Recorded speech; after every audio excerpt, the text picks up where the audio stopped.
Hello mga chay! Gusto niyo bang pumunta dito banda sa Mawan? At isuot nyo na ang colorful nyong OOTDs. Kaya ano pang hinihintay nyo? Tara! Punta nga lang kayo sa Changi Station Exit C. Pagkalabas nyo nga mga chay, makikita nyo yung bus 330 pa Park Island. Pagkababa nga mga chay, may makikita kayo yan banda yung elevator pababa. Pagkababa nyo nga rin ay hindi kayo maliligaw dahil may mga arrow sign na kung paano pumunta ng Mawan. Kung kayo rin naman ay nagugutom, meron din yung mga coffee shop at mga bar shops dyan habang kayo'y nagbabaybay. Sa harap nga niya ang Mawan Beach na pwede ka rin namang mag-strike a pose. Kung tapos ka na nga dyan, diretso lang ng lakad hanggang sa dulo. Diretso nga lang ang lakad hanggang sa dulo, makikita mo ang Noah's Ark Resort and Hotel. Pwede ka rin makipicture dyan hanggang sa bungad. Dito nga banda, kakanan tayo at diretso lang.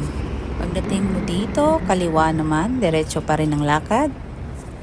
Dito nga banda mga chay, makikita nyo na ang bungad ng park kaya pwede kayong tumawid bandang dito. Pagkapasok nyo nga sa may Mawan Entrance Park, kaliwa lang din. Hindi kayo maliligaw dahil may mga sign din naman hanggang sa makita nyo ang kabiban ni Jezabel. May snail structure din kaya pwede ka rin ding marura. Pagkatapos nyo nga dyan, dito tayo maglakad. Diretso lang sa gilid nga pala dyan. Makikita nyo ang flower tunnel. Aurahan na naman. Sa dulo nga nito, makikita nyo ang exit palabas na kung saan naman ay papuntang entrance ng Mawan. Sa ngayon nga ay under construction ang daan, kaya huwag malito. Baybayin nyo na lang yung daan pababa hanggang sa dulo at hindi na kayo maliligaw. Kahit nga dito banda, makikita mo na ang makukulay na building. Huwag kalimutang magdala ng tubig dahil sobrang init na ngayon or may mga coffee shop at snack bar naman dyan. Tara, plan your visit na!